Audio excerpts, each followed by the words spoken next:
decorations and carefully chosen art pieces are a catalyst for conversation and internal musings. Hi, Nino. Hi, Nino. Mano sa Nino. So, human beings have been drawing on cave walls since the dawn of time to inspire themselves. Human brains are wired to appreciate and be inspired by art.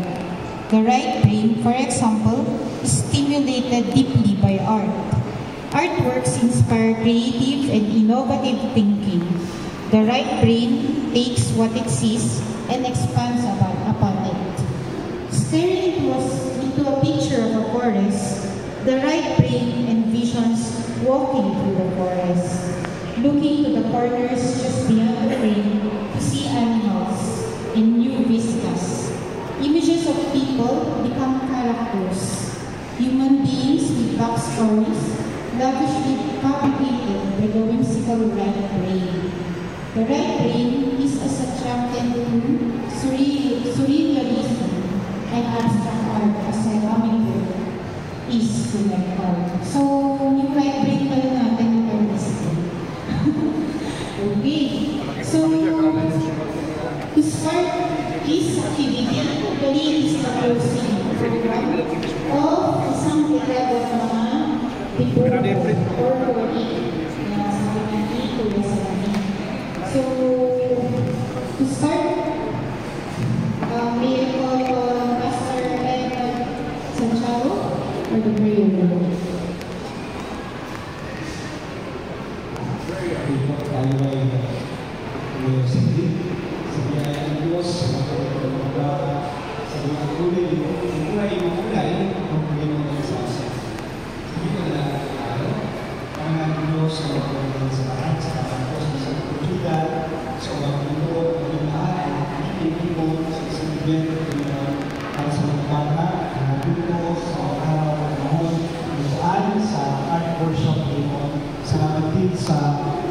Isang dekada na nagbibuo mo ang sinatahan mo ang Lady Bell, senior citizen guy, kung saan hindi ating marami at pinagbabayan, hindi sa ating pinamahal na mall.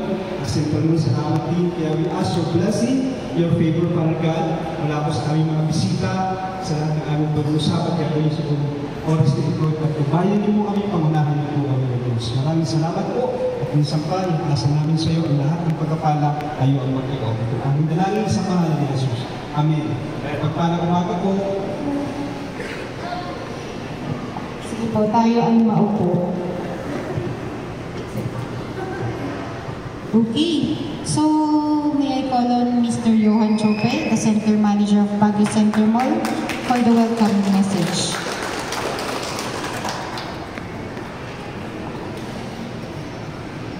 Panginoong envelope mamaya, ha?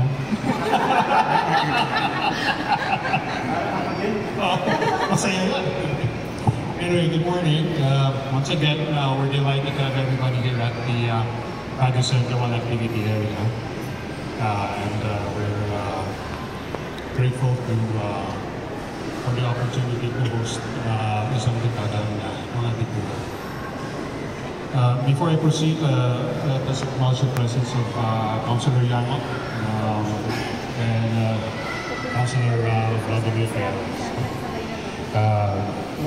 Actually, we've worked with Sir Leandro on the past masapol mo ganun dito po of you? Dito rin. It's an honor and privilege for us to have you. Also, the members of the Baguio Elderly Artist Council, si Sir Santi, si Sir Arnold, si Sir Edson, si Sir Jose, I didn't see it today. Si Sir Noli. And special mention yung artist model, si Rampam Carino.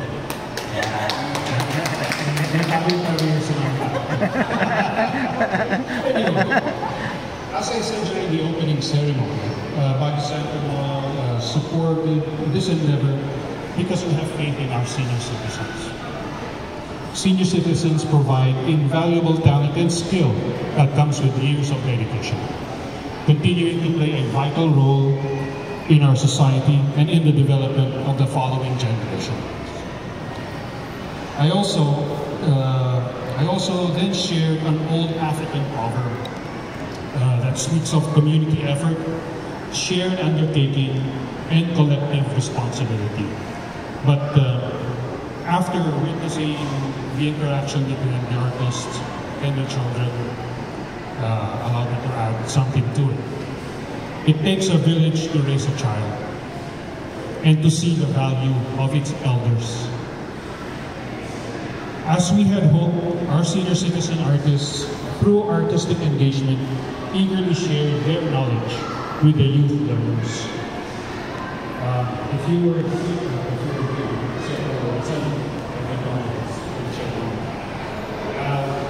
actually, you see them glow. You see these senior artists glow when they're in the games. Even just how a synergistic interaction will not only transform an ordinary piece of paper into something extraordinary, but more importantly, each other. One extraordinary generation nurturing and molding the next extraordinary generation. The next extraordinary generation valuing the lessons shared by an extraordinary generation. Sana po magpatuloy ang inyong sinasimulan dito. An underground spring that steadily, though silently, continues to make the ground. Isinip ko na po sa Sandy Dominguez na pinag-ibig sa so, this page, tuloy-tuloy, pinag-ibig sa thank you, congratulations.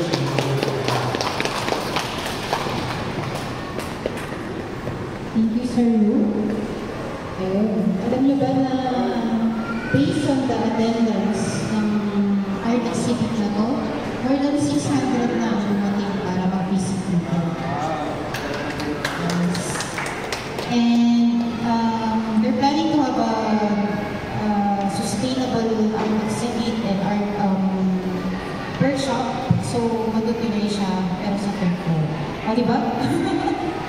Anyway, let's move on to the inspirational messages to be given by the councilors present here. So, may we call on my ninong? May ninong talaga. Okay, Councilor Leandro. Okay, paano sa ninong? Okay, salamat. Huwag kayong mag-alala. I'll just talk for 1 hour. No, I'll make my talk very short, 2 minutes. The personalities earlier acknowledged by my very, very good friend, Johan Kyobe. Of course, I'll have to mention his name. Siya po ang chairman sa banda ng Arts and Culture, Councilor Vladimir Cayabas. And to all of you earlier mentioned, something and the rest. I'd like to congratulate you, first and foremost, for a very successful event.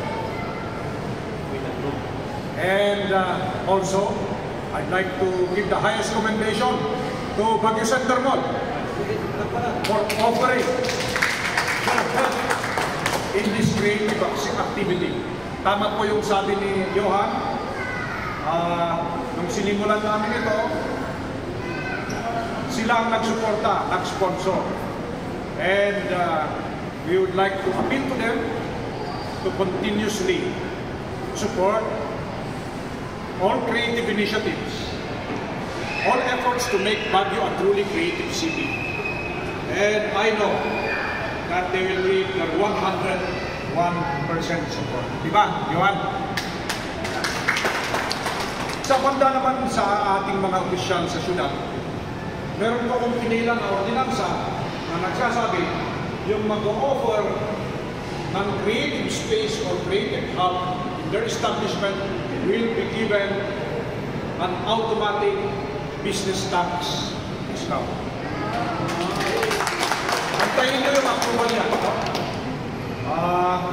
So, again, congratulations. Ipagpatuloy natin ito. No? And to you, our younger budding artists, practice makes perfect. Practice lang yun ang practice. Okay? And may I also invite you this afternoon, may isang grupo din po, Johan, if you have the time, you come. 6 o'clock po sa Art Bank, sa Athletic Bowl. Yun po namang mga magre-represent ng City of Baguio and the Philippines to the international dance competition in the United Kingdom. No? So, August yung biyahe nila, nagpa-fundraising sila, maglo-launch din sila ng art exhibit 6 o'clock mamaya. Punta tayo doon na kasama ang Vladimir. Okay? So again, mabuhay tayo lahat. Anyway, Jason marunukot may isang kabasat tayo ni Councilor Vladimir Cayabas. Thank you, Kapsat. Pam, good morning. Good morning, sir. Of course, to our manong, Councilor Leandro, to our good friend, kasama ko rin yan na board sa Red Cross, si Director Johan, and the officers of this newly established organization. I'm happy kasi itong matagal na naging training ng aking eskwelahan sa NIIT, si Paula Consay. Very active, kaya itong kanyang video editing and YouTube skills, yan isa sa mga natutunan sa ating school. Although naturally, may galing na siya. Pastor, Mr. President, all the officers, tayo po ng mga magulang, very supportive ng mga parentes, also to our mga anak, mga kids, and from the media, and from Amianan, and the whole management of the Baguio Central Mall, and lahat na rin po ng mga nanonood sa atin through online. Good morning sa ating lahat, Baguio City. And dalawa po yung mensahe natin. Unang-una, we would like to congratulate the organizers. Nag-invite sila nung kanilang opening, but I think mayroon po yata kami mga napuntahan. Kaya sabi ko, by all means, I need to appear and join you in your other activities. Kaya kahapon o kaninang umaga, he reminded us of your program this morning. Just so happened that we came from another program related sa education. At tatapos lang po yung isang survey na ginawa ng PISA. Hindi po ito noong 2018, but you know, that was only last year. At lumabas na yung mga anak natin from or aged 1 to 15 ay mababa ang creative index nila. In fact, second to the last among all countries that participated in that kind of test conducted by PISA, more of determining the so-called creative index of our children. Kaya, you know, very alarming. Although yan po kasi entire the Philippines.